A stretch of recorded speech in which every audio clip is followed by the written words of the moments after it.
welcome back to my channel. Welcome to a brand new video, and welcome if you're new here. If you haven't seen, I have just done 12 days of Bookmas every other day of December from the 2nd of December. So you're watching this and it's Christmas Day, so first of all, happy Christmas. It's not Christmas Day yet. It is actually only the 10th of December, so you've got 15 days to go. But when you're seeing this, Merry Christmas. I hope you have a great day celebrating it how you celebrate it, whether you celebrate it with friends or family, or you don't celebrate it at all. And I hope you just had a nice day of not working, because most jobs are shut. I say most because some places are open, like restaurants, some restaurants are open, but yeah, most places are not. I thought it would be nice to do a little extra video today to wrap up Bookmas really, and I thought, why not? So before I get into this, my name is Amelia. I upload book content such as reading vlogs, reading wrap-ups, all this lot, and reading challenges, and I follow a lot of booktube trends because I love booktube. I just always think it'd be interesting, and so if you do enjoy that content, then please give it a thumbs up, please comment down below, please subscribe, please follow my social medias that are linked in the description, and without further ado, let's get on with this video. First of all, I'm in a Christmas jumper. How cool, how cute is it? It's Rudolph. And I have my makeup done. I'm actually going out to a family party today, so that's one of the reasons I actually look semi-dressed up for this. But if you haven't guessed by the title, I'm basically doing the end of 2023 book tag, and I got the idea from Destiny, and then so Des did it, and then Rachel Catherine did it, and like they're two of my favourite booktubers. So I got the questions from Destiny's video. Oh, what happened? And we're just gonna go and answer the questions. It might include me thinking a lot, because I'm not going to show you any physical books, but I remember I'll put pictures up when I edit this, but if not, it will just be me talking about the books, and maybe I'll just type the books down. But the first question is, the most disappointing book of the year, or most disappointing read of the year. I'm going to turn my TV off just while I'm doing this, because I want that electric. Most disappointing read of the year, probably Love on the Brain by Ali Hazelwood. Actually that's a lie. Wretched by Emily McIntyre, and the reason this one was disappointment was because I read Hooked and Scarred also this year, and I gave them both 5 stars. Like, I loved them, and then I went to read Wretched in summer and I just didn't like it, and I was so disappointed by it. I was very gutted that I didn't like it, because I really loved the first 2 books. That one really just, it kind of made me sad that I didn't love it as much as I loved the other 2 books. So sadly, that got my most disappointing book of the year. Underdog book of the year. The thing is, a lot of the books I've read are very hyped up books, that it's really hard for me to look around and go underdog book of the year that I absolutely loved. It's going to be a series. It's going to be When in Rome and Practice Makes Perfect. I know everyone loved it, but people who loved When in Rome didn't really love Practice Makes Perfect, and vice versa. People who loved Practice Makes Perfect didn't really love When in Rome, but I loved them both. Like, they were 2 books that I fell in love with, and I loved them both equally or more. I couldn't tell you. Like, I loved them both. So I'm going to put that as my underdog of the year, because I feel like they had mixed reviews. I can't think of other ones that, like, because a lot of the books I did read this year, I am very easily influenced, so there are a lot of overhyped books, or not overhyped, but a lot of hyped up books from the internet. So I want to try and get into reading a few more, like, books that are not as popular next year, but you will see. A book that was overhyped. No, I did mention it in my disappointing one and then changed it, but Love on the Brain. I think when it came out, everyone was hyping it up, and everyone was going, oh my god, it's so good. I read it and I hated it. I did not like that book at all. I just think it was too much about Marie Curie. If it was dual point of view, I think that's the one thing, if Ali Hazelwood makes a dual point of view, I'd probably love it more. Like, I did enjoy Love Hypothesis, but Love on the Brain I just really didn't like. I just couldn't stand. It's not that I couldn't stand it, I just didn't enjoy it. So, sad, I know, but you know what, it's okay. It's okay. I will not, like, hate on it. I will hate on it. I liked Levi, but B was so annoying, and it made me hate the book. I just was so excited to finish that book. I was like, I need to finish the book. I can't bother anymore. So, a favourite book couple of the year, or book couples. I'm gonna have to give a few because I can't choose one.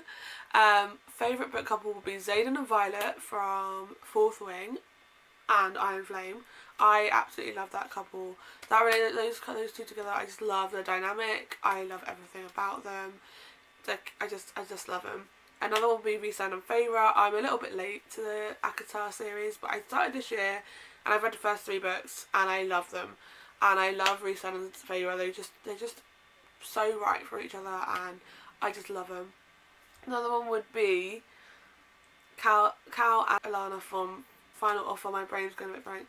Again, absolutely love their relationship, love them together. And I'm going to give one more, and that's going to be Cade and Willa from Heartless by Elsie Silver. I absolutely love their relationship. I'm just obsessed. It's my favourite book I read of the one you would have seen yesterday.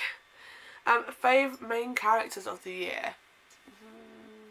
Rose Calloway from Kiss the Sky. Specifically Kiss the Sky, but obviously she's in all the other 3 books. But mainly Kiss the Sky because it is her book and I love her. Magnolia Parks, I know it's just a toxic character, but I love her. Feyre, Violet, like her. Grace from The Mistake, and actually Hannah from The Deal. I love all the girls in the off-campus series so far. Like, I'm currently reading The Score, and I'm loving Ali. Not my favourite book of the series. Like I don't think, like the last 2 have been 5-star reads, but I don't think this was going to be a 5-star read. So, book that surprised you. I think, you know what? I'm actually going to put The Housemaid by Frida McFadden in here, just because I had never read a thriller before, so I didn't expect to like it as much as I did. I read it for Halloween. I was like, I'm going to do a Halloween video, and I read it and was like, oh, I actually really like. I was like, I don't think I'm going to like it. And then I read it and I was actually, you know what, this actually surprised me. I didn't give it a 5-star, I gave it a 3 point something. It was either 3.75 or 4-star. But I really enjoyed it and I was so surprised at how much I enjoyed that book. So I'm putting that one there. New fave author you discovered in 2023.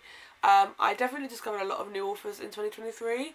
But I would have to say I think Elsie Silver wins that one because I've read 3 of the Chestnut Spring series.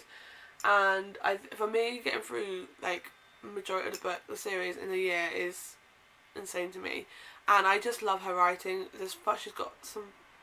She does banter, she does mental health, and she does great stories, and I just love it so much. And I just love following the characters along. I just feel so like in the world, and I love it.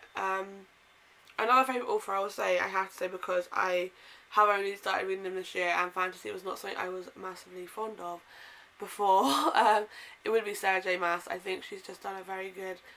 The 3 books I've read, very good at getting into the world of ACOTAR, and it makes me want to read the Throne of Glass series and the Crescent City series, and I'm so excited to get to them when I get there. Happiest read of the year. Oh, Love Like Farms, I'd say, is probably one of the happiest ones. It sounds bad to say because I feel like there's sadness in it, but like it's Christmas, it's happy. Happy Place as well by Emily Henry. I really enjoyed that book, and I just found myself enjoying it. You know what? I would say Flawless because I laughed so much when reading that book by Elsie Silver. Most frustrating book you read in 2023. It's between Most of All You by Mia Sheridan and Wretched by Emily McIntyre. Wretched by Emily McIntyre was just so frustrating because I didn't understand what I was reading. I was like, it just sounds so, I just couldn't do it. Most of All You, I think I was more frustrated because the way things were going, I was like, Most of You I just didn't enjoy as much as I had hoped to, and I think it's why I was frustrated because I love Mia Sheridan and Archer's voice, but I think I just got lucky with loving Archer's voice. Best adaptation of the year, I'll say Daisy Jones and the Six, just because I went into that series show before reading the books, and I had so high expectations for that series when I read the books. I love the book so much, and I just generally didn't know how they were going to do it as a TV show. And they surprised me so much and did a very good job. I absolutely loved it. It was so good. I honestly could not imagine anyone else playing those characters. I could not imagine anything else.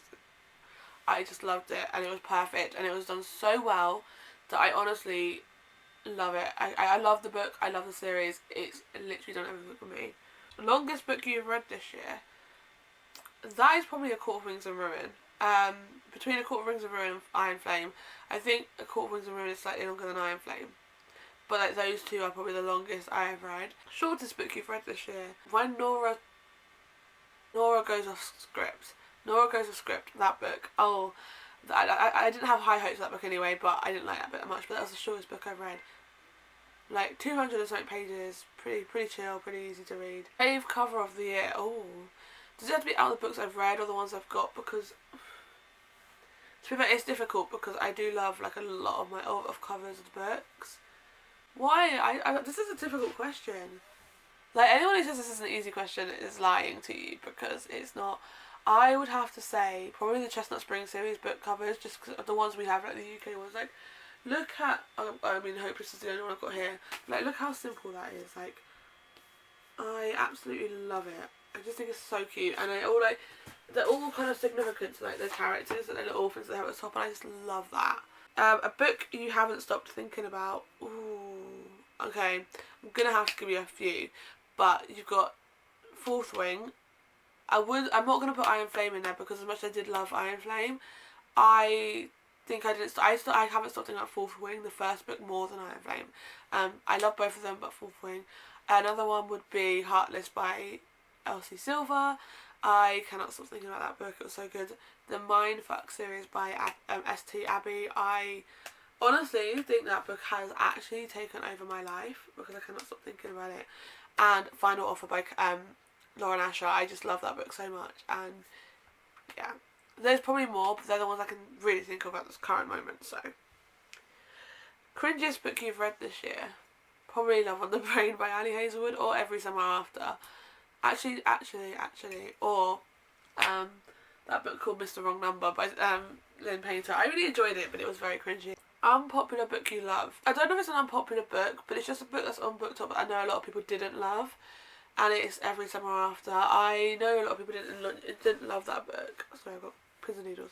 I actually really enjoyed that book and loved it, so yeah, I don't really know because I don't read many unpopular books, and the ones that I do read that are not popular I don't actually like. So, what was the highest and lowest rated books you read this year on Goodreads? Do you agree? I don't know. Bear with me. My highest rating on my Goodreads book I read this year is A Court of Mist and Fury. I gave it 5 stars and it was the highest rating, so yes, I agree. My lowest rating is Mr. Wrong Number. I would say probably I kind of agree with that as well. So, fave quotes of the year. Oh gosh, I don't have many because I don't really remember them, but I have some on my Kindle. So let's have a look. Okay, this is from Kiss the Sky. You're not a pit stop. You're my finish line. There's no one after you. Like, that is a really great quote. I love it. Oh, this is another one I find really cute, and it's from like the beginning of Blazing Stars, and she Gabrielle goes, "My best friend, my everything, how the hell am I supposed to say goodbye to him?" And if you've read the book, you'll understand. This is my final one. The things we had in the light, I saw them and I thought of you, made by the woman who saved my life, worn by the woman who reminded me it's worth living. That just gets me. I remember nearly crying when I read that book, read that like quote. Book with the most unique concept. I don't know if it's unique, but I will say The Addicted to Calloway Sisters, because although it reminds me like the Kardashians, I think that the way they've done the story with like alcoholics, sex addicts, like, you don't get many books about that. And obviously you've got like the other sisters as well, and the core six, but like that's the centre of the story. It's the start of Lily and Lo's relationship, and I love it. I just think it's very, I'd say it's different, and that's the only thing I can think of out of the books I've read that has a different concept. Oh, and actually, the Never After series, like Hooked and Scarred and Wretched, like you're rooting for the villain, which you wouldn't get, which is, I think, is very, like, it's unique. You're rooting for someone you wouldn't usually root for. A book you read that you would reread. Oh, that is actually really good. I'd reread Magnolia Parks, hands down. Like, in a heartbeat, would reread them. I would reread Fourth Wing and Iron Flame. I have a plan to do that actually for a video next year, but I would reread Fourth Wing and Iron Flame. I would reread Heartless by Elsie Silver. I would reread like a lot of my books I read this year because they were just so good, and I got very lucky with some great books this year. I would reread The Deal and The Mistake. Okay, reading goal reflection and 2024 reading goal. Oh god, I haven't thought about this. Reading a reflection. So my goal for this year was 50 books, and I've read 61. If I'm including, so I could take 5 away and just do one for the 5, so 4 away, because the mindfuck series, if you get the book, it's 1 book, but I read it as all separate books, so I'm classing them as 5 books. So I've read 61 books this year, and my goal was 50, and I am really proud of myself, because by the time December's up, hopefully, I'd have read at least 64. But I'm even above my goal by 10, which I'm really proud of myself, because 50 is a lot of books, and when you have a full-time job and you do rehearsals for a show and you have a social life outside of that, reading isn't always the top of your priorities, as it clearly isn't at the moment in December. It never is in December. I think each year, not each year, last year in December I was like, oh, I'm going to read a lot, and I didn't. I read like 1 book. This December I'm really struggling. Like, I picked up, put down books. I've been really struggling just because of work is super busy. It's panto season, which makes it even busier. And yeah, it's been a difficult few weeks, but during the year I am always very busy. I do shows, I rehearse, I do social life, I work full time, and I have another job that kind of what I work at. So I'm very busy. So reality is that reading to my goal can be challenging, but I do tend to try and get to it, and I'm very determined to. So yeah, I'm really proud of myself for the goal I set. I've also read different genres like fantasy, thriller, romance, romantasy, and I've loved it. I'd say it's more romantasy than fantasy that I've read by. My goal for next year is I've been toying with it, because I'm like, I don't know how doable it's going to be. And I don't want to put myself too high that I can't make it, and then I'll be very sad, but I don't want to put it too low and then I overmake it very quickly. So I think my goal for 2024 will be 65 books. That is 15 more than this year, but because I'm approaching it now, I think it's doable for next year. I was going to do 75, but I thought I'd rather do 65 and know that it's doable from what I've read this year, rather than 75, which might not be doable. Finally, after 2023 reading, what are you prioritising in 2024 reading wise? In terms of genres, I want to read more fantasy and dystopian fantasy, as in Shatter Me, because I want to get through that. I'm prioritising finishing series I'm already in the middle of, so like the Off Campus series, the Chestnut Springs series, the Magnolia Park series, the Akatar series, the Addicted / Calloway Sister series. Like, I'm prioritising them, but other books that I'm going to be prioritising in the new year is like Divine Rivals, Binding 13, Say You Swear, Love Redesigned, Powerless by Lauren Roberts, what's this called? What is this called? What's the series? Oh, the Lancaster Prep series. I want to start that next year.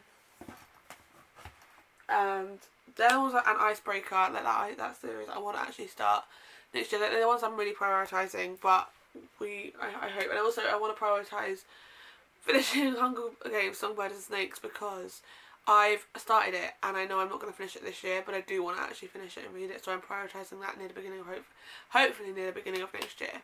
I do hope you enjoyed this video. If you did, please give it a thumbs up, please comment down below, please subscribe, and I will see you again very soon with another video. Probably with my yearly wrap up where I talk about every single book I have read this year.